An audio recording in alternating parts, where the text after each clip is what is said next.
നമസ്കാരം. നമ്മൾ ഇപ്പോൾ നിൽക്കുന്നത് പരിശുദ്ധം പരിപാവനമായ പാലിയേക്കര പള്ളിയുടെ മുമ്പിലാണ്. പാലിയേക്കര പള്ളിയുടെ പെരുന്നാളിനോടനുബന്ധിച്ച് reverend father doctor Abraham Koshy നടത്തുന്ന ഫിലോ ബൈബിളിക്ക എന്ന പൈതൃക പ്രദർശനം ഇവിടെ സംഘടിപ്പിച്ചിട്ടുണ്ട്. നിങ്ങളെല്ലാവരെയും ഞങ്ങൾ അതിലേക്ക് സ്വാഗതം ചെയ്യുന്നു. വളരെ സന്തോഷമുണ്ട്.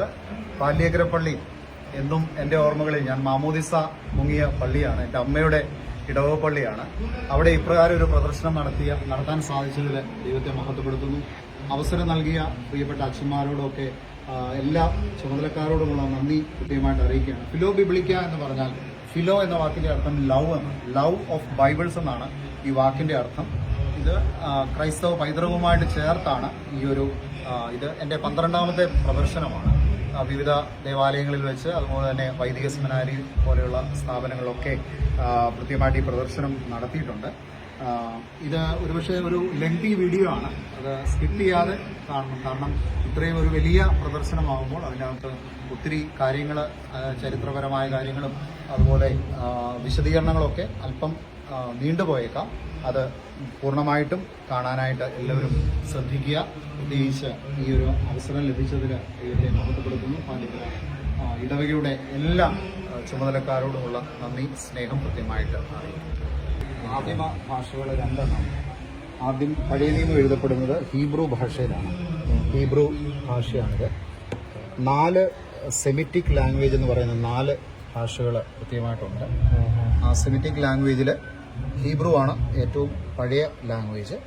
അതുപോലെ തന്നെ അറബിക്ക്, സുറിയാനി, അറമായിക്ക്, ഈ നാല് ഭാഷയും വലത്തുനിന്ന് ഇടത്തേക്കാണ് എഴുതുന്നത്. അത് ഇപ്പോൾ ഇവിടെ ഹീബ്രുവും സിറിയക്കും അറബിക്കും ഇവിടെയുണ്ട്. ഈ ഹീബ്രു ഭാഷയ്ക്കും സിറിയക് ഭാഷയ്ക്കും അറമായിക് ഭാഷയ്ക്കും 22 അക്ഷരങ്ങളാണ്.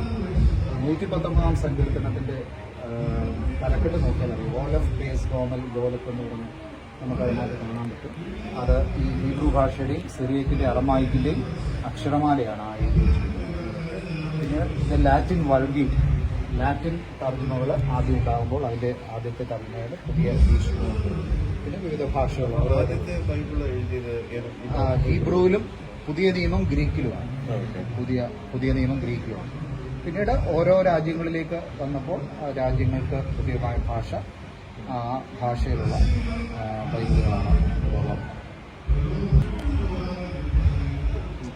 ഇവിടെ ഇപ്പോൾ 53 വിദേശ ഭാഷകൾ ഇവിടെയുണ്ട്. യൂറോപ്യൻ ഭാഷകളുണ്ട്, ഏഷ്യൻ ഭാഷകളുണ്ട്, പ്രത്യേകിച്ച് കൊറിയൻ, ജാപ്പനീസ്, ചൈന, അതുപോലെ തന്നെ യൂറോപ്യൻ രാജ്യങ്ങളായ പോർച്ചുഗീസ്, സ്കോട്ട്ലൻഡിലെ പല പഴയ ഭാഷ ഗ്രീക്കുണ്ട്, അതുപോലെ തന്നെ ഐറിഷ് ഭാഷയുണ്ട്, തുർക്കിയുടെ ടർക്കിഷ് ഉണ്ട്, അതുപോലെ ഫിലിപ്പീൻസിലെ പല ഭാഷകൾ ഉപയോഗിക്കുന്നുണ്ട്. അവിടെ 2 ലാംഗ്വേജുകളുണ്ട്, ഫിലിപ്പിനോയുണ്ട്, തഗ്ലയുണ്ട്. അതുപോലെ ശ്രീലങ്കയുടെ സിംഹള ഭാഷയുണ്ട്. അതുപോലെ നോർത്ത് ഇന്ത്യയിലെ പല സംസ്ഥാനങ്ങളുടെ എന്നുള്ള ഭാഷകളാണ്. പ്രത്യേകിച്ചെല്ലാം ബൈബിൾ സൊസൈറ്റി ഓഫ് ഇന്ത്യയാണ് ഇറക്കിയിരിക്കുന്നത്. ഇന്ന് ബൈബിൾ സൊസൈറ്റിയുടെ പ്രിന്റ് അവൈലബിൾ ആയിട്ടുള്ള എല്ലാ ലാംഗ്വേജസും ഇവിടെ വരെയാണ് വിദേശ ഭാഷകൾ. സിംഹള ഉണ്ട്. ഇവിടെ വിദേശ ഭാഷകൾ അവസാനിക്കുകയാണ്. ഇവിടെ അങ്ങോട്ട് ഇന്ത്യൻ ഭാഷകളാണ്. ഇന്ത്യൻ ഭാഷകളിൽ ഞാൻ മുമ്പ് പറഞ്ഞതുപോലെ ബൈബിൾ സൊസൈറ്റി ഓഫ് ഇന്ത്യയാണ് ഭൂരിപക്ഷം ബൈബിളുകളും പ്രസിദ്ധീകരിച്ചിരിക്കുന്നത്. അവരുടെ ഇന്ന് അവൈലബിൾ ആയിട്ടുള്ള. ഇവിടുന്ന് അങ്ങോട്ട് പിന്നീട് ഇംഗ്ലീഷ് വിവർത്തനങ്ങൾ ഏതാണ്ട് ഇന്ന് ലോകത്ത് 128-150ഓളം ഇംഗ്ലീഷ് വിവർത്തനങ്ങളുണ്ട്. ഒരു ബൈബിളും മറ്റു ബൈബിളുമായിട്ട് ട്രാൻസ്ലേഷൻ വ്യത്യാസം. അതാണ് ആ ഇംഗ്ലീഷ് വിവർത്തനങ്ങളുടെ.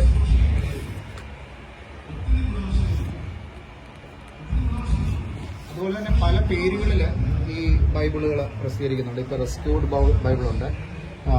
ഇത് ട്രൂ ഇമേജസ്. ഇതിന്റെ പ്രത്യേകത ഇതിനുള്ളിൽ ഇതിന്റെ ഇൻസൈറ്റ്സ് കൂടെ ചേർത്താണ് ഈ ബൈബിള് ഒരുക്കിയിരിക്കുന്നത്. അതുകൊണ്ട് ട്രൂ ഇമേജസ് എന്ന് പറയുന്നത്. ഇത് ഇൻസൈറ്റ്സ് ഉണ്ട് ഇതിനകത്ത്. അതിനെക്കുറിച്ചുള്ള പഠനങ്ങൾ, അതിനെക്കുറിച്ചുള്ള വിശദീകരണങ്ങളൊക്കെ ഓരോ ഭാഗത്ത് അതിങ്ങനെ ഒരു പഠന വിധേയമായിട്ട്. ഈ ബൈബിളിന്റെ പ്രത്യേകത പ്രവാസ ലോകത്തിന് വേണ്ടി എഴുതപ്പെട്ട ഒരു ബൈബിളാണ് മൈഗ്രേഷൻ. ഒത്തിരി ബൈബിളുണ്ട്. ഈ വുമൺസ് ബൈബിളുണ്ട്, ഈ അടിമകൾക്ക് വേണ്ടിയുള്ള ബൈബിളുണ്ട്. അങ്ങനെ ഓരോ പോയിന്റ് ഓഫ് വ്യൂവിൽ പ്രസിദ്ധീകരിച്ച ബൈബിൾ. അങ്ങനെ ഈ അടുത്ത 23 ഇറങ്ങിയ ഒരു ബൈബിളാണ് മൈഗ്രേഷൻ ബൈബിൾ. അത് പ്രവാസ ലോകത്തുള്ള ആളുകൾ അവരുടെ പോയിന്റ് ഓഫ് വ്യൂവിൽ ബൈബിളിനെ എങ്ങനെ വ്യാഖ്യാനിക്കാമെന്നതിനെ കുറിച്ചിട്ടുള്ള ഇതാണ്. പിന്നീട് അങ്ങനെ കാതലിക് യൂത്ത് ബൈബിളുണ്ട്, അതുപോലെ തന്നെ അപ്പോക്രിഫ ബൈബിളുണ്ട്, വിവിധ തരത്തിലുള്ള ബൈബിൾ. ഈ ബൈബിളിന്റെ പ്രത്യേകത കിങ് ജെയിംസ് വേർഷൻ പഴയ വേർഷനാണ്. പക്ഷെങ്കിൽ ഇതിൻ്റെ അകത്ത് സുവിശേഷ ഭാഗങ്ങളിൽ ക്രിസ്തു പറഞ്ഞിരിക്കുന്നതെല്ലാം റെഡ് ലെറ്ററിലാണ്. റെഡ് ലെറ്റർ ബൈബിൾ എന്ന് അതിനെ പറയുന്നത്. ക്രിസ്തു പറഞ്ഞിരിക്കുന്ന മുഴുവൻ വാക്യങ്ങളും ചുവന്ന അക്ഷരത്തിലാണ് പ്രിന്റ് ചെയ്തിരിക്കുന്നത്. അതുകൊണ്ട് റെഡ് ലെറ്റർ ബൈബിൾ എന്നാണ് അതിനെ വിളിക്കുന്നത്. ഇത് കിങ് ജെയിംസിന്റെ ഒരു ഇതാണ്. 1611 കിങ് ജെയിംസ് എന്ന് പറയുന്ന രാജാവാണ്, ബ്രിട്ടീഷ് രാജാവാണ് ഈ ബൈബിളിനൊരു രൂപം, ഒരു കാനോൻ ഉണ്ടാക്കി. പഴയ കാനോനുണ്ട്, പക്ഷേ ഒരു സെറ്റ് ഓഫ് ബുക്സ് ഇങ്ങനെ ആയിരിക്കണം എന്നുള്ളത് അതിൻ്റെ ഇതാണ്. 1611 ആ ബൈബിള് പ്രസിദ്ധീകരിക്കുന്നത്. കിങ് ജെയിംസ് ആണ്. അതിൻ്റെ ഫസ്റ്റ് പേജ് അവിടെ ഇരിപ്പുണ്ട്, ഞാനത് പിന്നീട് കാണിക്കാം.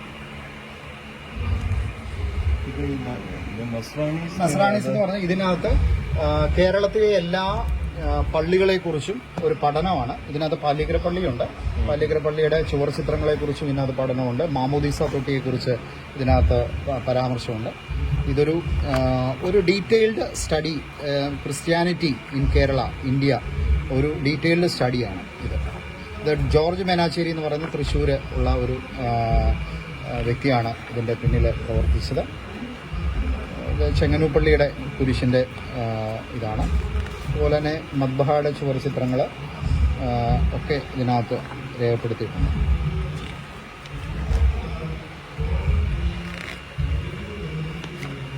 പാല്ലിക്കര പള്ളിയുണ്ട് ഇതിനകത്ത്. ഇത് ഞങ്ങളുടെ ചെങ്ങന്നൂപ്പള്ളിയുടെ ഇതാണ്. തൂണുകളിലൊക്കെയുള്ള പടങ്ങളാണ്. നമ്മുടെ പാല്ലിക്കര പള്ളിയുടെ അതാണ്. പാല്ലിക്കര പള്ളിയുടെയും ഇതിനകത്തുണ്ട്. ഇതും പാല്ലിക്കര പള്ളി. ഇത് പെയിന്റ് ചെയ്യുന്നതിന് മുമ്പുള്ള ധൂപക്കുറ്റികളാണ്. ഇത് യെരുശലേം സഭ അതിൻ്റെ ഒരു റെപ്ലിക്കയാണ്. ഇത്രയും വലിപ്പമുണ്ട് ഈ ധൂപക്കുറ്റിക്ക്, പക്ഷേ അതിൻ്റെ ഒരു റെപ്ലിക്കയാണ്. നമുക്ക് വലിയ ഇത് വാങ്ങുമ്പോൾ അതിൻ്റെതായ ഒരു ഇത് വരുന്നതുകൊണ്ട് ഇത് ഒറിജിനൽ റഷ്യൻ ധൂപക്കുറ്റിയാണ്. പുറത്തുനിന്ന് വരെ ഇത് റഷ്യനാണ്. ഇതും അതിൻ്റെ ഒരു റെപ്ലിക്ക, ഇതിൻ്റെ ഒരു ചെറിയ രൂപമാണ്. ഇത് റഷ്യൻ ഓർത്തഡോക്സ് ഭവനങ്ങളിൽ ധൂപം അർപ്പിക്കുന്ന അവർ ഭവനങ്ങളിൽ തന്നെ ഈ ഐക്കൺസ്, ഇവിടെ ഐക്കൺസ് ഉണ്ട്. ഐക്കൺസിന് മുമ്പിൽ ഈ 2 വിളക്കുകൾ ഇങ്ങനെ വെച്ച് ഇത് വിളക്ക് കത്തിക്കാവുന്നതാണ്. ഇതിനകത്ത് തിരി വെച്ചിട്ട് ഇത് കത്തിച്ച് വെച്ച് അവരെ ഇതിനകത്ത് ധൂപമിട്ട് അവർ വീട്ടിലുകളിൽ ധൂപം വയ്ക്കും. അതിൻ്റെയുള്ള ഒരു ധൂപക്കുറ്റിയാണ്. കുന്തിരിക്ക പാത്രം, സാധാരണ നമ്മൾ ഉപയോഗിക്കുന്ന കുന്തിരിക്ക പാത്രമാണ്. ഇതിനകത്ത് സ്പൂണയിലും ഇങ്ങനെയുള്ള റഷ്യൻ കുന്തിരിക്ക പാത്രം ഈസ്റ്റേൺ ഓർത്തഡോക്സ് സഭകൾ ഉപയോഗിക്കുന്നത്. പിന്നെ ഇത് പൂജാപാത്രങ്ങളാണ്. നമ്മൾ മദ്ബഹായിൽ ഉപയോഗിക്കുന്ന പൂജാപാത്രം. ഇത് ഈസ്റ്റേൺ ഓർത്തഡോക്സ് ബൈസന്റിയൻ ചർച്ചസ് എന്ന് പറയും. 2 ടൈപ്പ് ചർച്ചസ് ഉണ്ട്. ഓറിയന്റൽ ഓർത്തഡോക്സ് ചർച്ചസ് ഉണ്ട്, ബൈസന്റിയൻ ചർച്ചസ് ഉണ്ട്. അതിൽ ബൈസന്റിയൻ ചർച്ചസ് ഉപയോഗിക്കുന്ന പൂജാപാത്രം. അവരുടെ അമീറ ഈ കുർബാനയ്ക്ക് ഉപയോഗിക്കുന്ന അപ്പത്തിന് നല്ല ഉയരം, അത് ഒരു ബണ്ണ് പോലെ ബേക്ക് ചെയ്തെടുക്കുന്ന, അത് മുറിക്കാനായിട്ട് ഉപയോഗിക്കുന്ന കത്തിയാണ്. ഇതുപയോഗിച്ചാണ് അവർ മുറിക്കുന്നത്, കൈകൊണ്ടല്ല. ഇത് മുറിച്ചാണ് ഇത്. അതുപോലെ തന്നെ ഇതിൽ ശരീര രക്തങ്ങളോ ഇതെടുക്കാൻ, രക്തം എടുക്കാനായിട്ട് ഉപയോഗിക്കുന്നതാണ്. ഇത് സാധാരണ നമ്മൾ മർത്തോമാ സഭ, ആംഗ്ലിക്കൻ സഭ, ഓർത്തഡോക്സ് സഭ ഒക്കെ ഉപയോഗിക്കുന്ന. ഇത് കാതലിക് ഇതാണ്. കാതലിക് അവരാണ് ചെറിയ. ഇത് വിവിധ രാജ്യങ്ങളിലുള്ള സുഗന്ധദ്രവ്യങ്ങളാണ്. പ്രത്യേകിച്ച് ബൈബിളിൽ പരാമർശിക്കുന്ന പൊന്ന്, മൂര്, കുന്തിരിക്കം 3 വസ്തുക്കളാണ് ക്രിസ്തുവിന് കൊണ്ട് കാഴ്ചവെക്കുന്നത്. മൂര് സൂചിപ്പിക്കുന്നത് ക്രിസ്തുവിന്റെ കബറടക്കവുമായിട്ട് ബന്ധപ്പെട്ടു. മൂര് പ്രധാനമായിട്ടും ആ കാലങ്ങളിൽ ഉപയോഗിച്ചിരുന്നത് എംബാം ചെയ്യാനായിരുന്നു, ശവങ്ങൾ എംബാം ചെയ്യാൻ. അതായത് നമുക്കറിയാം ഈജിപ്ഷ്യൻ മമ്മീസ് ഉണ്ട്, അവർക്ക് എംബാം ചെയ്യാൻ വേണ്ടിയാണ് മൂര് ഉണ്ട്. ഒരു സ്മെല്ലുണ്ട് ഇതിന്. കുന്തിരിക്കം പോലെ തന്നെ ഏകദേശം. ഇത് നർദീൻ തൈലം ഉണ്ടാക്കുന്ന നർദാണ്. നർദീൻ തൈലം ഇതിൽ നിന്നാണ്. പാപിനിയായ സ്ത്രീ കൊണ്ടുവന്ന് ഭർത്താവിൻ്റെ കാലിൽ അഭിഷേകം ചെയ്ത് നർദീൻ തൈലം, അന്നത്തെ കാലത്ത് നർദീൻ. അതുപോലെ തന്നെ വേദോത്സവത്തിൽ പരാമർശിക്കുന്ന ഒരു ഇതാണ് ഗുൽഗുലു. ക്രിസ്തുവിനെ കബറടക്കുമ്പോഴും അൽവാറ മൂരും, അതായത് മൂരും അലോവേര, ഇന്ന് നമ്മൾ പറയുന്ന അലോവേര എന്ന് പറയുന്ന അത് മിക്സ് ചെയ്ത ഒരു തൈലം കൊണ്ടാണ് ഈ നിക്കോദിമോസ് കർത്താവിനെ പൊതിയുന്നത്. അത് ഈ മൂര് ഉപയോഗിച്ചാണ്. ഇത് യെരുശലേമിൽ നിന്നുള്ള വിവിധ സ്മെല്ലാണ്, ഓരോ സ്മെല്ലുള്ള. ഇത് കസ്തൂരിയാണ്, മസ്ക് എന്ന് പറയുന്ന കസ്തൂരിയാണ്.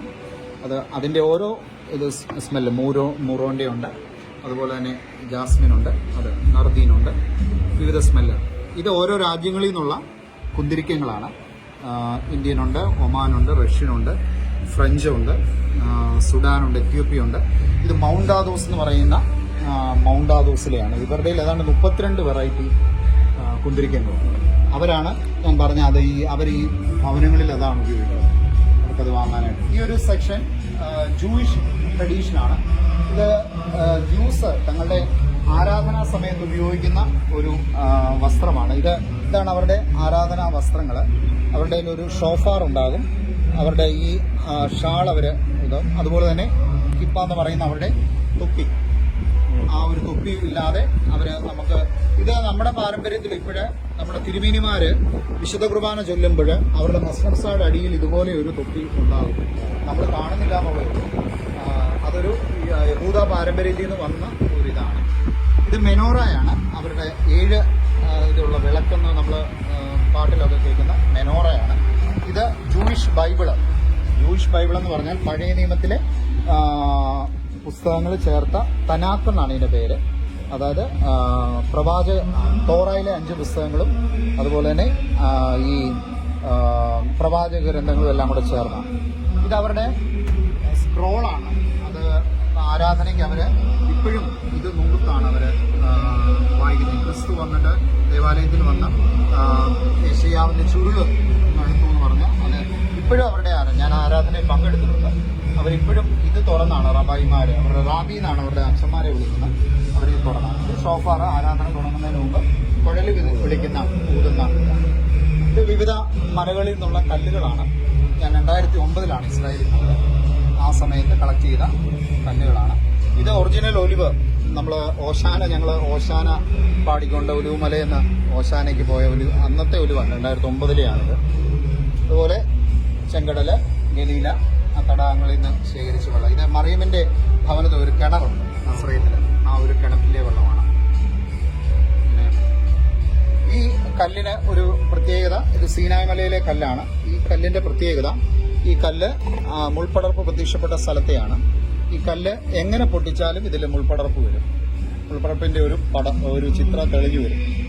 ഇത് അങ്ങനെ ഒരു സ്പെഷ്യാലിറ്റി ഉള്ള ഒരു കല്ലാണ്. ഇത് സീനായ് മല എന്നുള്ളതാണ്. ഒരുമാതിരി ഇസ്രായേലിൽ പോകുന്ന ആളുകളുടെ എല്ലാ വീടുകളിൽ ഇത് കാണാൻ സാധ്യതയുണ്ട്.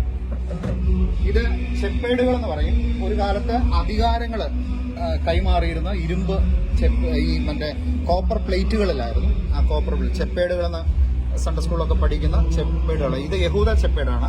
നമ്മുടെ തരീശ പള്ളി ചെപ്പേടുണ്ട്. അങ്ങനെയുള്ള ചെപ്പേടുകളാണ്. ചെപ്പേടുകളുടെ ഒരു റെപ്ലിക്കയാണ്. കാനായിലെ അവിടെ നിന്ന് നമ്മൾ വാങ്ങുന്ന വീഞ്ഞാണ്.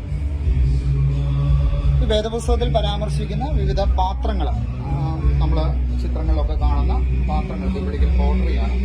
അതിന്റെ റെപ്ലിക്കാസ് ആണ്. ഇത് അന്ത്യത്താഴ മേശയിലൊക്കെ നമ്മൾ ഇത് 10 കന്യമാരുടെ വിളക്ക് അതിന്റെ റെപ്ലിക്കയാണ്. ഇവിടെ നിന്ന് അടുത്ത സെക്ഷൻ ഐക്കൺസ് ആണ്. ഐക്കൺസ് എന്ന് പറഞ്ഞ ഓർത്തഡോക്സ് ചിത്രങ്ങളാണ്. നമ്മൾ സാധാരണ കാണുന്ന ചിത്രങ്ങളൊക്കെ ഈ റോമനൈസേഷന് ശേഷമുള്ള ചിത്രങ്ങളാണ്. അത് പാലിയക്കര പള്ളിയാണ്. പാലിയക്കര പള്ളിയിലെ ചിത്രമാണ്. ഒരു വർഷം ബാബാതിരുമേനി ആ ഐക്കണാണ് എല്ലാവർക്കും അയച്ചത്. ബാബാതിരുമേനി അയച്ചൊരു കാർഡാണ്. ഇത് ഗ്രീക്ക് ഐക്കൺസ് ആണ്. ഇത് മർത്തോമാ സ്ലീഹായും ക്രിസ്തുവും കൂടെയുള്ള ഐക്കണാണ്. ഇത് ഗോൾഡ് ടിൻഡഡ് ഇതായിട്ടുള്ള ഐക്കൺസ് ആണ്. എൻ്റെ ഒരു സുഹൃത്ത് ഗ്രീസിൽ നിന്ന് അയച്ചു തരുന്ന പടങ്ങളാണ്. ഇത് കല്ലാണ്. കല്ലിൽ ഞാൻ അയർലൻഡിലുണ്ടായപ്പോൾ എനിക്ക് പ്രസന്റ് കാണാം. ഇത് ഇവിടുന്ന് ഇനി അങ്ങോട്ട് കന്യാമറിയാമിന്റെ ഓരോ കന്യാമറിയാമിന്റെയും ക്രിസ്തുവിന്റെ ഓരോ രാജ്യങ്ങളിൽ അവരെങ്ങനെ കന്യാമറിയാമിനെ കാണും. അതിൻ്റെ ഒരു ചിത്രീകരണമാണ്. വിവിധ മുഗൾ തൊട്ട് ഇന്ത്യൻ കൾച്ചർ തൊട്ട്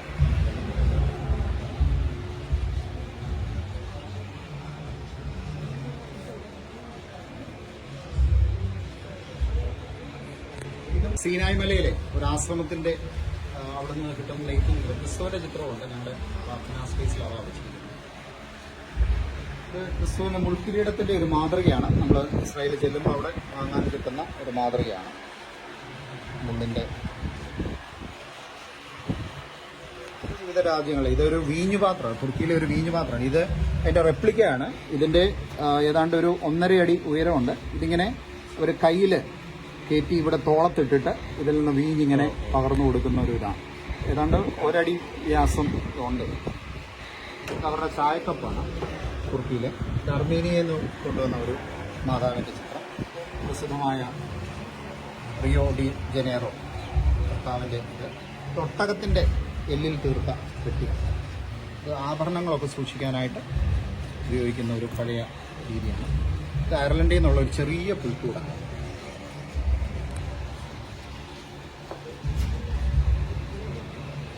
പരാഗ്വേയിലെ ഒരു വളരെ പ്രസിദ്ധമായ ഒരു ഒത്തിരി മധ്യസ്ഥതയുള്ള ഒരു ഇൻഫന്റ് ജീസസ്, ബാലനായ ക്രിസ്തു, 12-ാം വയസ്സിൽ ദേവാലയത്തിൽ ബാലനായ ക്രിസ്തു, മാലാഖമാരുടെ ഓരോ രാജ്യങ്ങളിൽ നിന്നുള്ളതാണ്.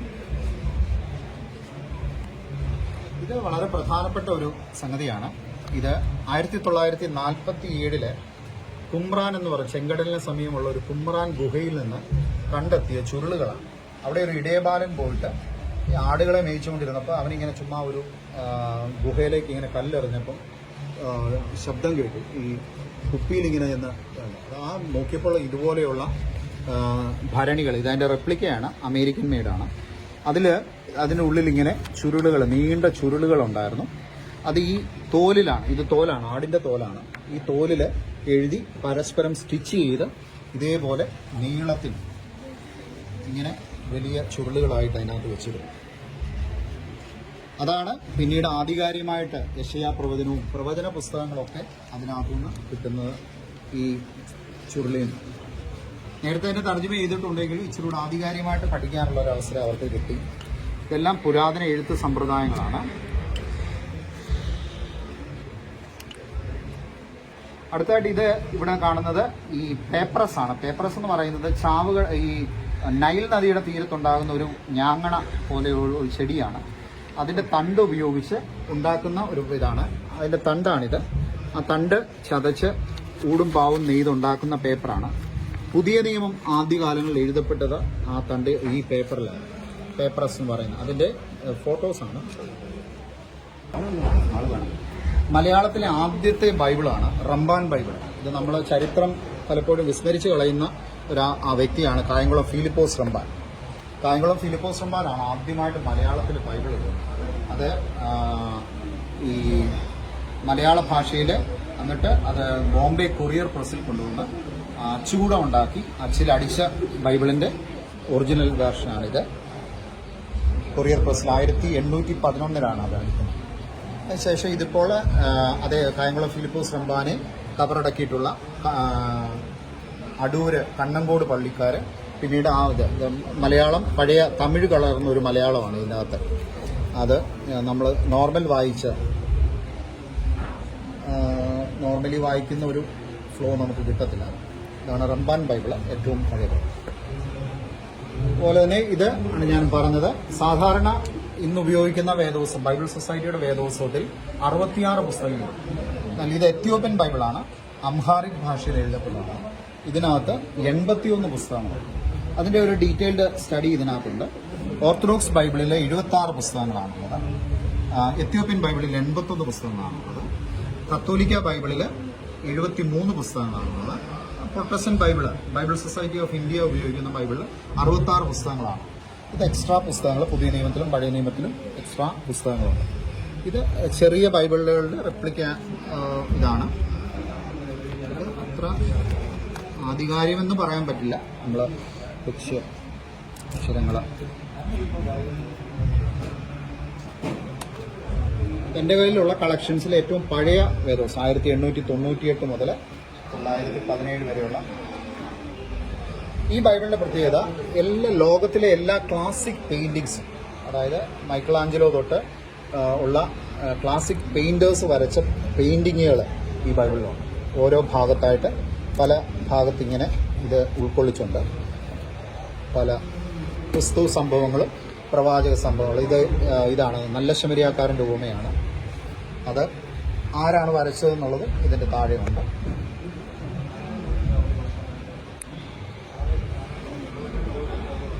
ഇത് മലയാളത്തിലെ 10 വിവർത്തനങ്ങളാണ്. മലയാളത്തിൽ ബൈബിള് നമ്മൾ സാധാരണ ഉപയോഗിക്കുന്ന ബൈബിൾ സൊസൈറ്റിയുടെ ഒരു ബൈബിൾ മാത്രമേ പലപ്പോഴും നമ്മൾ കണ്ടിട്ടുള്ളൂ. എന്നാൽ ഇതാണ് ഓർത്തഡോക്സ് സഭ ഉപയോഗിക്കേണ്ട ഒരു ബൈബിള്. ഇത് പെഷീത്ത ബൈബിൾ എന്ന് പറയും. ഇത് കണിയാമ്പറമ്പിൽ കോർപ്പിസ്കോപ്പയാണ് മലയാളത്തിൽ നമ്മുടെ തർജിമ നടന്നുകൊണ്ടിരിക്കുന്നു. ഇത് കണിയാമ്പറമ്പിൽ കോർപ്പിസ്കോപ്പ എഴുതിയ സുറിയാനിയിൽ നിന്ന് പെഷീത്ത. ഈ സുറിയാനി ഇതിന്റെ ഒറിജിനൽ സുറിയാനി ബൈബിളാണ് അവിടെ ഇരിക്കുന്നത്. അതിൽ നിന്ന് ഇങ്ങോട്ട് തർജ്ജിമ ചെയ്ത ബൈബിളാണ് ഇത് പെഷീത്ത ബൈബിൾ, അല്ലെങ്കിൽ ഇത് വിശുദ്ധ ഗ്രന്ഥം എന്ന് പറയും. ഇത് പിന്നെ നമുക്കറിയാം ബിലീവേഴ്സ് ചർച്ച് ഇറക്കിയിട്ടുണ്ട്. സത്യം എന്ന് പറയുന്ന ഒരു തിരുവല്ല ബേസ് ചെയ്തൊരു ആത്മീയ സംഘടന പബ്ലിഷേഴ്സ്. അത് തന്നെ കത്തോലിക്ക സഭയുടെ ഓശാന ബൈബിളുണ്ട്. ജോസഫ് പുലിക്കുന്നേൽ പറയുന്ന വ്യക്തി എഴുതുക. അത് കത്തോലിക്ക സഭ ഔദ്യോഗികമായിട്ട് അംഗീകരിക്കുന്നില്ല. കത്തോലിക്ക സഭ അംഗീകരിക്കുന്ന ബൈബിള് POC ബൈബിളാണ്. അതുപോലെ കുട്ടികളുടെ ബൈബിള്. അശ്മൂരി ചരിതങ്ങൾ എന്നുള്ള പുസ്തകം സാധാരണയായി മക്കാബി പുസ്തകം കത്തോലിക്ക ബൈബിളിൽ 2 മക്കാബി പുസ്തകം വരെയുണ്ട്. എന്നാൽ ഓർത്തഡോക്സ് ബൈബിളിൽ 4 എണ്ണമുണ്ട്. എത്യോപ്യൻ ബൈബിളിൽ 6 എണ്ണമുണ്ട്. പക്ഷെങ്കിൽ 1 മുതൽ 8 വരെയുള്ള മക്കാബി പുസ്തകങ്ങൾ ചേർത്തിപ്പോൾ പെരിങ്ങനാട് പള്ളി പ്രസിദ്ധീകരിച്ച ഒരു വേദപുസ്തകമാണിത്. മക്കാബി പുസ്തകം മാത്രം 1 മുതൽ 8 വരെയുള്ള മക്കാബി പുസ്തകമുള്ള ഒരു പുസ്തകമാണിത്. 1 മക്കാബിയർ, 2 മക്കാബിയർ, 4 മക്കാബിയർ, അങ്ങനെ 8 മക്കാബിയർ വരെയുള്ള ഒരു പുസ്തകമാണിത്. ഇത് കുട്ടികൾക്ക് പഠിക്കാൻ വേണ്ടി കുട്ടികളുടെ ബൈബിള്. എവങ്കേലിയനാണ്. ഇതിന്റെ പ്രത്യേകത ഓരോ സുവിശേഷകരുടെ ഐക്കണ്, ഇത് എഴുതിയ സുവിശേഷകരുടെ ഐക്കൺ ഇതിനകത്ത് ഓരോ ഇതിൽ കൊടുത്തിട്ട് എഴുതിയ ആളിന്റെ പടമാണ്. സുവിശേഷം എഴുതുന്ന ആളിന്റെ റഷ്യൻ ഇതാണ്. ഇത് ഓസ്ട്രേലിയൻ സർക്കാർ കാതോലിക്ക ബാബയെ ആദരിക്കാൻ തക്കോണം ഇറക്കിയ ഓസ്ട്രേലിയൻ സ്റ്റാമ്പാണ്. ഇത് പോസ്റ്റ് വന്നതാണ്, പക്ഷേ ഇന്ത്യ പോസ്റ്റുകാരൊക്കെ ഇൻട്രഡക്ഷൻ ആവശ്യമാണ്. കുരിശുകള് ഇവിടെ വെച്ചിരിക്കുന്ന കുരിശുകൾ 4 തരത്തിലുള്ള കുരിശുകളാണ്. അതിൽ ഒന്നാമത്തെ തരം എന്ന് പറയുന്നത് ഓറിയന്റൽ ഓർത്തഡോക്സ് കുരിശുകളാണ്. ഓറിയന്റൽ ഓർത്തഡോക്സ് സഭകളുടെ കുരിശ് 6 ഓറിയന്റൽ ഓർത്തഡോക്സ് സഭകളാണ്. ഇന്ത്യൻ ഓർത്തഡോക്സ് സഭ ഓറിയന്റൽ ഓർത്തഡോക്സ് സഭകളാണ്, സഭകളിൽ ഉൾപ്പെട്ടതാണ്. ഒന്നാമത് അർമീനിയൻ, കോപ്റ്റിക്, എത്യോപ്യൻ, എറിത്രിയൻ, അതുപോലെ തന്നെ ഇന്ത്യൻ, സിറിയൻ, ഇങ്ങനെ 6 സഭകളാണുള്ളത്. അതുപോലെ തന്നെ ബൈസന്റിയൻ ഓർത്തഡോക്സ് സഭകളുണ്ട്. ഈസ്റ്റേൺ ചർച്ചസ് എന്ന് പറയും. ആ ബൈസന്റിയൻ ചർച്ചസിന്റെ കുരിശുകളുണ്ട്. ഇത് എത്യോപ്യൻ ഓർത്തഡോക്സ് സഭയുടെ കുരിശാണ്, അവരുടെ തൈമത്ത് കുരിശ്. അതുപോലെ പ്രൊസഷൻ ഉപയോഗിക്കുന്ന കുരിശാണ്. പ്രൊസഷനൊക്കെ അവരെ ഉപയോഗിക്കുന്ന സാധാരണ ഇതാണ് 6 സഭകൾ ഓറിയന്റൽ ഓർത്തഡോക്സ് സഭകൾ. അതെടുത്തിട്ട് താഴെ എടുക്കാം. അർമീനിയൻ, കോപ്റ്റിക് എന്ന് പറയുന്നത് ഈജിപ്റ്റാണ്. എത്യോപ്യൻ എന്ന് പറയുന്ന ആഫ്രിക്കൻ കൺട്രിയാണെന്നറിയാമല്ലോ. അതുപോലെ തന്നെ എറിത്രിയ എത്യോപ്യയിൽ നിന്ന് പിരിഞ്ഞു പോയൊരു രാജ്യമാണ് അവരുടെ. പിന്നെ ഇന്ത്യൻ സെന്റ് തോമസ് ക്രോസ്, ഇതാണ് ഒറിജിനലി ഇന്ത്യൻ ക്രോസായിട്ട് നമ്മൾ കരുതേണ്ടത്. ഇത് സിറിയൻ ക്രോസ്. ഇത് കോപ്റ്റിക് ഈജിപ്തിലുള്ള സഭകൾ ഉപയോഗിക്കുന്ന കൈമുത്തിന് ഉപയോഗിക്കുന്ന കുരിശ്. ഇത് തിരുമേനിമാരും അച്ഛന്മാരും ഒക്കെ ഉപയോഗിക്കുന്ന പെൻഡന്റുകളാണ്, കുർബാനയ്ക്കൊക്കെ ഇടുന്ന പെൻഡന്റാണ്. കൈമുത്ത് കുരിശുകളാണ്. ഇവിടെ അങ്ങോട്ട് ബൈസന്റിയൻ കുരിശുകളാണ്. ഇത് ഈസ്റ്റേൺ ഓർത്തഡോക്സ് പാട്രിയാർക്കിന്റെ കുരിശാണ്. അതുപോലെ തന്നെ ഇത് ബൈസന്റിയൻ ക്രോസിന് ഒരു പ്രത്യേകതയുണ്ട്. അതിന് 3 ഇത് താഴോട്ടൊരു മാൾട്ടീസ്, അതുപോലെ റഷ്യൻ ഓർത്തഡോക്സ് കുരിശാണ്. നമ്മൾ കാണുന്ന ഒരു കുരിശാണ്, ബോട്ടണി ക്രോസ് ആണ്. അത് ഇങ്ങനെ ഒരു പൂവിന്റെ പടമുള്ള കുരിശ് നമ്മൾ സാധാരണമായിട്ട് കാണുന്നതാണ്, പക്ഷെ അതിന്റെ പേരതാണ് ബോട്ടണി കുരിശുമാല. സാധാരണ ഉപയോഗിക്കുന്ന കുരിശുകളാണ്.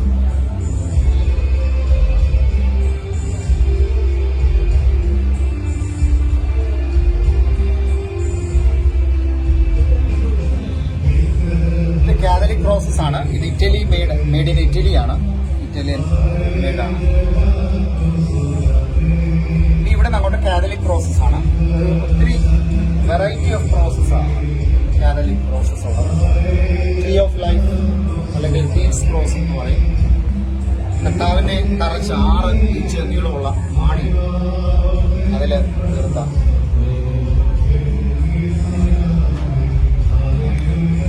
അത് താവു ക്രോസ് എന്ന് പറയും. കാപ്പിപ്പൊടി അച്ഛന്മാരെ നോക്കുമ്പോൾ നമ്മുടെ കാപ്പിപ്പൊടി അവരുടെ ക്രോസാണ്. ഫ്രാൻസിസ് ഓഫ് അസീസിയുടെ ക്രോസാണ്. സ്കാൻഡിനേവിയൻ ക്രോസാണ്. സ്കാൻഡിനേവിയൻ കൺട്രീസ്, ഫിൻലൻഡ് പോലുള്ള രാജ്യങ്ങളുടെ ഗ്രേറ്റ് വൈൻ ക്രോസ്. പത്രോസിനെ തല കീഴായിട്ടാണ് ക്രൂശിച്ചിരിക്കുന്നത്. പത്രോസിന്റെ കുരിശാണ് ഇത്.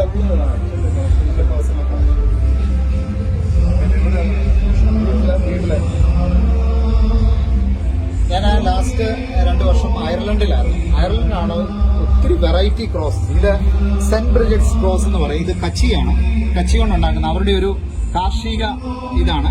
അതുപോലെ തന്നെ നമ്മളെ പഠിപ്പിക്കുന്നതാണ്. ഇത് ഞാൻ ഉണ്ടാക്കിയ കുരിശാണ്. അത് ഇതുപോലെ അവരുടെ ഒരു കണ്ടുപയോഗിച്ച് നമ്മൾ ചെയ്യുന്നതാണ്. ഇതും അവരുടെ ക്രോസാണ്. ബ്രിജറ്റ്സ് ക്രോസിന് ഒത്തിരി വൈവിധ്യങ്ങളുണ്ട്. ഇത് നമ്മുടെ തഴപ്പ പോലെ ആ ഒരു മെറ്റീരിയൽ കൊണ്ട് ഉണ്ടാക്കുന്നതാണ്. അതുപോലെ തന്നെ ഇത് ത്രെഡ്, സെൽറ്റിക് ക്രോസിന്റെ ഒരു പ്രത്യേകത അത് ക്രോസ് ഓഫ് ലൈഫ് എന്നാണ് പറയുന്നത്. ആ ത്രെഡ് ഇങ്ങനെ ഇത് തമ്മിൽ ബന്ധപ്പെട്ടാണ് നിൽക്കുന്നത്. ക്രോസ് ഓഫ് ലൈഫാണ് ഇത്. അയർലൻഡിലെ ഏറ്റവും ഉയരം കൂടിയ കുരിശാണ്. 5 മീറ്റർ ഉയരമുണ്ട്. ദ്രോഹിഡ എന്ന് പറയുന്ന ഒരു സ്ഥലത്തുള്ളതാണ്. ഇതിന്റെ പ്രത്യേകത ഒരു സൈഡില് ക്രിയേഷൻ ആണ്, ഒരു സൈഡില് ജഡ്ജ്മെന്റ്, ലാസ്റ്റ് ജഡ്ജ്മെന്റ് ആണ്. നമുക്ക് വ്യക്തമായിട്ട് കാണാം ആ കുരിശ് അവിടെ. ഇത് ജഡ്ജ്മെന്റ് ആണ്, ഇത് ക്രിയേഷനാണ്. ദൈവം സൃഷ്ടി നടത്തുന്നതിന്റെ. അത് നല്ല ഉയരത്തിലാണ് നിൽക്കുന്നത്. നല്ല രസമാണ് ആ കുരിശ് കാണാൻ. കല്ലില് കൊത്തിവെച്ചിരിക്കുന്നത്. അതിന്റെ റെപ്ലിക്കയാണ്. ഈ ഫോർട്ട് താഴ്ന്ന ഇത് ഒരു ഇന്ത്യൻ മെയ്ഡാണ്. അത് ഈ അടുത്ത സമയത്ത് എന്റെ ശ്രദ്ധയിൽപ്പെട്ടതാണ്.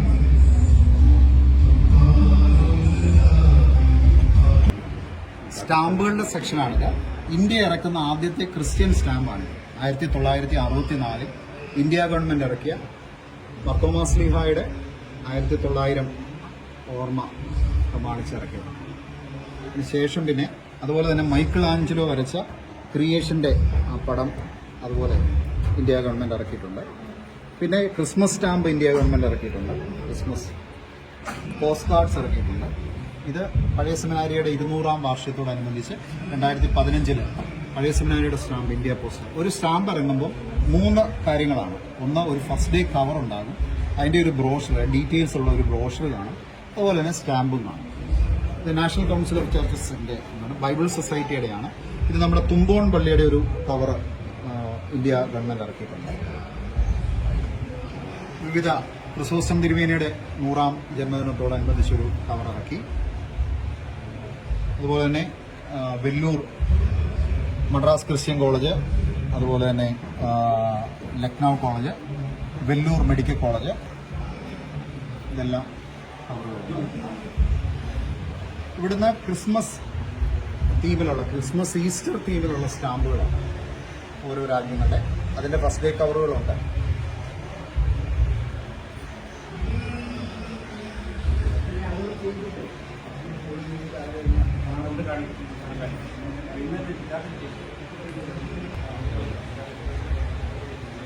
ഓരോ രാജ്യങ്ങൾ ഏതാണ്ട് 30-35 രാജ്യങ്ങളോളമുള്ള ക്രിസ്മസ് സ്റ്റാമ്പുകൾ ഉണ്ട്. ക്രിസ്മസ് ഈസ്റ്റർ സ്റ്റാമ്പുകൾ, ക്രിസ്ത്യൻ തീമുള്ള സ്റ്റാമ്പുകൾ. പേപ്പർസ് എന്ന് പറയുന്ന ഇതാണ് ഈ തണ്ട് കൊണ്ടുണ്ടാക്കുന്നത്. അതിൽ എഴുതുന്ന പേനകൾ ഈ മുളം തണ്ട് പോലുള്ള ഇത് വെച്ചാണ് എഴുതുന്നത്. അന്ന് ആ കാലത്ത് എഴുതപ്പെട്ട ഓരോ പുസ്തകങ്ങളുടെ പേജുകളുടെ ഫോട്ടോസാണ്. ഇത് ഒറിജിനൽ പടമാണ്, പേപ്പർസിൽ വരച്ചതാണ്. അതിൽ ഹാൻഡ് പിക്ചേഴ്സാണ്. ഇത് 10 കൽപ്പനകൾ പേപ്പർസിൽ എഴുതിയിരിക്കുന്നതാണ്. നമ്മളിപ്പം ഇസ്രായേലിൽ ചെല്ലുമ്പോൾ, ഈജിപ്തിൽ ചെല്ലുമ്പോൾ നമുക്ക് വാങ്ങാൻ കിട്ടുന്ന ഇതാണ്. പടങ്ങൾ, അതും 10 കൽപ്പനകളാണ്. പേപ്പർ ചിത്രങ്ങൾ എന്നുള്ളത് ബൈബിളാണ്. അച്ചുകൂടത്തിൽ പ്രിന്റ് ചെയ്യുന്ന ആദ്യ ബൈബിളിന്റെ ഫസ്റ്റ് പേജാണ്. അതിൽ പ്രിന്റ് ചെയ്തിട്ട് അവർ ഹാൻഡ് പെയിന്റ് ചെയ്ത ഗുട്ടൻബർഗ് ആണ് ആദ്യം ബൈബിൾ പ്രിന്റ് ചെയ്യുന്നത്. അതിന്റെ ഫസ്റ്റ് പേജിന്റെ ഫോട്ടോ ആണിത്. ഇതാണ് ഞാൻ പറഞ്ഞ കിങ് ജെയിംസ് വേർഷന്റെ 1611 ആദ്യ ഇംഗ്ലീഷ് ബൈബിള് പ്രിന്റ് ചെയ്ത് കിങ് ജെയിംസ് പ്രസിദ്ധീകരിച്ചതിന്റെ ഫസ്റ്റ് പേജാണ് ബുക്ക് ഓഫ് മോസസ്. ഇത് എത്യോപ്യൻ ബൈബിളാണ്. ഇവിടെ ഉണ്ട് എത്യോപ്യൻ ബൈബിള്. ഇത് എത്യോപ്യൻ ബൈബിൾ എന്ന് പറഞ്ഞാൽ പ്രത്യേകത, എത്യോപ്യൻ ബൈബിളിൽ 100 പുസ്തകങ്ങളാണുള്ളത്. അപ്പോൾ ഏതാണ്ട് 800, ഇപ്പോൾ അത് അവർ 81 പുസ്തകമാക്കിയിട്ടുണ്ട്. ഇത് നമ്മുടെ നാട്ടിൽ നിന്ന് ക്ലോഡിയസ് ബുക്കാനന് 6-ാം മർത്തോമ കൊടുത്ത ബൈബിളിന്റെ കോപ്പി. ഇത് ഒതന്റിക് കോപ്പിയാണ്. ഇത് കേംബ്രിഡ്ജ് യൂണിവേഴ്സിറ്റിയിൽ നിന്ന് സർട്ടിഫൈഡ് ആയിട്ട് അയച്ച കോപ്പിയാണ്. കേംബ്രിഡ്ജ് യൂണിവേഴ്സിറ്റി സൂക്ഷിച്ചിട്ടുണ്ട്. 2019 മാർപ്പാപ്പയെ കാണാനൊരു അവസരം കിട്ടി. അതുപോലെ തന്നെ 2021 ഞാൻ തുർക്കി പോയിരുന്നു. അവിടെ വെളിപാട് പുസ്തകത്തിലെ 7 സഭകൾ, അതുപോലെ തന്നെ അന്ത്യോക്യ, തർസൂസ്. അപ്പോൾ തുർക്കിയിലെ ഈസ്താംബൂളിലെ ബർത്തലോമിയോ പാട്രിയാർക്ക് ബൈസന്റിയൻ ഓർത്തഡോക്സ് സഭകളുടെ തലവനാണ്. അദ്ദേഹം ഇന്ത്യയിൽ വന്നിട്ടുണ്ട് 2000. ഇത് അയർലൻഡിലെ ചർച്ച് ഓഫ് അയർലൻഡിന്റെ പ്രധാനപ്പെട്ട ആളാണ്, ആർച്ച് ബിഷപ്പ്. ഇദ്ദേഹവും നരണം പള്ളിയിലൊക്കെ വന്നിട്ടുണ്ട്, നമ്മുടെ ഇന്ത്യയിൽ സന്ദർശിക്കുന്നു. ഇത് ബുക്ക് ഓഫ് കെൽസ് എന്ന് പറയുന്ന അയർലൻഡിലെ ഒരു പ്രധാനപ്പെട്ട ഒരു AD 800-കളിൽ കൈയെഴുത്ത്, ഞാൻ പറഞ്ഞില്ല, ആടിന്റെ തോലിൽ എഴുതിയിരിക്കുന്ന ഒരു ബുക്കാണ്. ഇത് അവിടെ ഇരിപ്പുണ്ട്. ട്രിനിറ്റി കോളേജിൽ ഒരു ലൈബ്രറി ഉണ്ട്, ബുക്ക് ഓഫ് കെൽസ് എന്ന് പറഞ്ഞാൽ. ആ ബുക്ക് ഓഫ് കെൽസിൽ ഇതിന്റെ പ്രത്യേകത, ഇതിന്റെ സുവിശേഷകരെ 4 അടയാളങ്ങൾ കൊണ്ടാണ് ചിത്രീകരിക്കുന്നത്. ഒന്നാമത്തെ ആളിനെ മാലാഖയുടെ രൂപത്തിലാണ് ചിത്രീകരിച്ചിരിക്കുന്നത്. വിശുദ്ധ മത്തായിയുടെ സുവിശേഷം മാലാഖയുടെ രൂപത്തിൽ, മർക്കോസിന്റെ സുവിശേഷം ഒരു സിംഹത്തിന്റെ തലയാണ് അതിന്റെ ചിത്രീകരണം, ലൂക്കോസിന്റെ സുവിശേഷം ഒരു കാളയുടെ ഇതാണ്, അതുപോലെ തന്നെ യോഹന്നാന്റെ സുവിശേഷം കഴുകന്റെ രൂപത്തിലാണ്. അപ്പൊ അങ്ങനെയാണ് ആ ഫസ്റ്റ് പേജിൽ അങ്ങനെയാണ് അത് ചിത്രീകരിച്ചിരിക്കുന്നത്. ഇത് വെളിപാട് പുസ്തകത്തിൽ അതിനെക്കുറിച്ച് പറയുന്നു. ഇത് ഡെക്കറേറ്റീവ് ക്രോസസ് ആണ്, പ്രത്യേകിച്ച് അങ്ങനെ പ്രത്യേകത. ഇത് ഒരു കോപ്റ്റിക് ക്രോസ് ആണ്, ഒരു മാലയാണ്. ഇതിന്റെ പ്രത്യേകത, ഇത് തോലില് ഒറ്റ നെയ്ത്താണ്, കോപ്റ്റിക് ആണ്. സാധാരണ അച്ഛന്മാർ ഉപയോഗിക്കുന്ന കുരിശുമാലകൾ എന്നുള്ളത്. ഇതെല്ലാം ഡെക്കറേറ്റീവ് ക്രോസസ് ആണ്. ഇതാണ് prayer rope, orthodox prayer rope. അത് ബൈസന്റിയൻ ഓർത്തഡോക്സ് ചർച്ചസിനും ഈ ഓറിയന്റൽ ഓർത്തഡോക്സ് ചർച്ചിനും ഉള്ളതാണ്. നമ്മൾ റോസറിക്ക് പകരം നമ്മൾ ഉപയോഗിക്കുന്ന ഒരു ഇതാണ്. ഇതിന്റെ എണ്ണത്തിന് പ്രത്യേകതകളുണ്ട്. 13 തൊട്ട് 150 വരെ നോട്ട്, ഇത് നൂലെ നോട്ട് ചെയ്തെടുക്കുക, നമ്മൾ കെട്ടിയെടുക്കുന്ന. ഇത് 100-ന്റെയാണ്, ഇത് 50-ന്റെയാണ്, ഇത് 33-ന്റെയാണ്. അപ്പം അത് പ്രത്യേകതയുണ്ട് അതിന്. അത് പ്രാർത്ഥന. ഇത് ബിബ്ലിക്കൽ നാണയങ്ങളാണ്. ഇത് 4 കാര്യങ്ങൾക്കാണ് ഈ നാണയം ഉപയോഗിച്ചുകൊണ്ടിരുന്നത്. ഇത് തെരിയൻ ഷേക്കൽ എന്ന് പറയും. ഇത് ദേവാലയ നികുതി കൊടുക്കാനും, അതുപോലെ തന്നെ നാണയം മാറ്റുന്നവർക്ക് എക്സ്ചേഞ്ച് നാണയമായിട്ടും, അതുപോലെ പത്രോസ് മീനിന്റെ വായിൽ നിന്നെടുത്ത എസ്തീറ മത്സ്യം കൊടുത്തു എന്ന് പറയുന്നതും, യൂദ കർത്താവിനെ ഒറ്റിക്കൊടുത്തതിന് വാങ്ങിയ 30 വെള്ളിക്കാശ്, അത് ഈ കോയിൻസ് ആണെന്നാണ് അതിന്റെ റെപ്ലിക്കയാണ്. ഇത് കർത്താവ് ഒരിക്കൽ ടാക്സ് കൊടുക്കുന്നതിനെ പറ്റി ഒരു വിഷയം പരീക്ഷന്മാർ ഉന്നയിക്കുമ്പോൾ ഒരു നാണയം കൊണ്ടുവരാൻ പറയുന്നു. ആ നാണയത്തിൽ 6ടെ മേലെഴുത്താണെന്ന് ചോദിക്കുന്നു. അപ്പോൾ സീസറിന്റെ ആണെന്ന് പറയുന്നു. കൈസറിനുള്ള കൈസറിനും ദൈവത്തിനുള്ള ദൈവത്തിനും കൊടുക്കാനായിട്ട് പറയുന്നു. അതുപോലെ ഇത് വിധവ കൊണ്ട് ദേവാലയത്തിൽ ചില്ലിക്കാശ് ഇടുന്നു. ഇത് യഹൂദന്മാരുടെ അവസാനത്തെ നാണയമാണ്. ഈ ഇസ്രയേൽ രാജ്യം റോമാക്കാർ 70 പൂർണ്ണമായിട്ടും കത്തിച്ചു കളഞ്ഞു. അവരുടെ ഒരു വലിയ യുദ്ധമുണ്ടായി. ജൂയിഷ് വാർ ഷേക്കൽ എന്നാണ് പറയുന്നത് യഹൂദ അന്ന്. പിന്നീട് 1948 ചരിത്രം പറയുന്നത് യഹൂദ. ഇത് റോം ഭരിച്ച സീസർമാരുടെ, ഓരോ സീസർമാർ, ക്രിസ്തുവിന് മുമ്പുള്ള ജൂലിയസ് സീസർ, അഗസ്തൂസ് കൈസർ, അങ്ങനെയുള്ള സീസർമാരുടെ നാണയം. ഇതൊക്കെ വേദോത്സവത്തിൽ പരാമർശിക്കുന്ന സീസർമാരാണ്.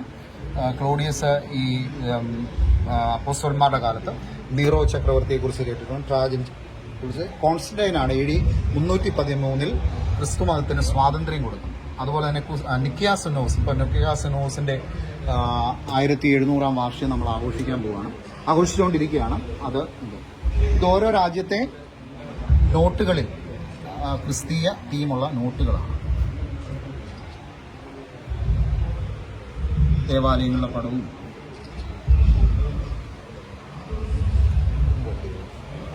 ഇത് ഓരോ സഭകൾ ഉപയോഗിക്കുന്ന കുരിശുകളാണ്.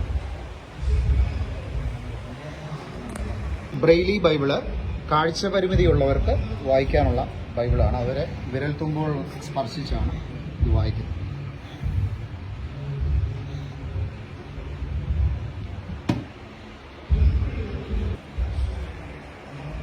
വളരെ സന്തോഷമുണ്ട്. പാല്യേക്കര പള്ളി എന്നും എൻ്റെ ഓർമ്മകളിൽ ഞാൻ മാമോദിസ മുങ്ങിയ പള്ളിയാണ്. എൻ്റെ അമ്മയുടെ ഇടവക പള്ളിയാണ്. അവിടെ ഇപ്രകാരം ഒരു പ്രദർശനം നടത്താൻ സാധിച്ചതിൽ ദൈവത്തെ മഹത്വപ്പെടുത്തുന്നു. അവസരം നൽകിയ പ്രിയപ്പെട്ട അച്ഛന്മാരോടൊക്കെ എല്ലാ ചുമതലക്കാരോടുമുള്ള നന്ദി കൃത്യമായിട്ട് അറിയിക്കുകയാണ്. ഫിലോ ബിബ്ലിക്ക എന്ന് പറഞ്ഞാൽ, ഫിലോ എന്ന വാക്കിന്റെ അർത്ഥം ലവ് എന്ന്, ലവ് ഓഫ് ബൈബിൾസ് എന്നാണ് ഈ വാക്കിന്റെ അർത്ഥം. ഇത് ക്രൈസ്തവ പൈതൃകവുമായിട്ട് ചേർത്താണ് ഇത് എൻ്റെ 12ാമത്തെ പ്രദർശനമാണ്. വിവിധ ദേവാലയങ്ങളിൽ വെച്ച്, അതുപോലെ തന്നെ വൈദിക സെമിനാരി പോലെയുള്ള സ്ഥാപനങ്ങളിലൊക്കെ കൃത്യമായിട്ട് ഈ പ്രദർശനം നടത്തിയിട്ടുണ്ട്. ഇത് ഒരുപക്ഷെ ഒരു ലെങ്തി വീഡിയോ ആണ്, അത് സ്കിപ്പ് ചെയ്യാതെ കാണണം. കാരണം ഇത്രയും ഒരു വലിയ പ്രദർശനമാകുമ്പോൾ അതിനകത്ത് ഒത്തിരി കാര്യങ്ങൾ, ചരിത്രപരമായ കാര്യങ്ങളും അതുപോലെ വിശദീകരണങ്ങളൊക്കെ അല്പം നീണ്ടുപോയേക്കാം. അത് പൂർണ്ണമായിട്ടും കാണാനായിട്ട് എല്ലാവരും ശ്രദ്ധിക്കുക. പ്രത്യേകിച്ച് ഈ ഒരു അവസരം ലഭിച്ചതിൽ ദൈവത്തെ മഹത്വപ്പെടുത്തുന്നു. പാല്യേക്കര ഇടവകയുടെ എല്ലാ ചുമതലക്കാരോടുമുള്ള നന്ദി, സ്നേഹം കൃത്യമായിട്ട് അറിയിക്കുന്നു.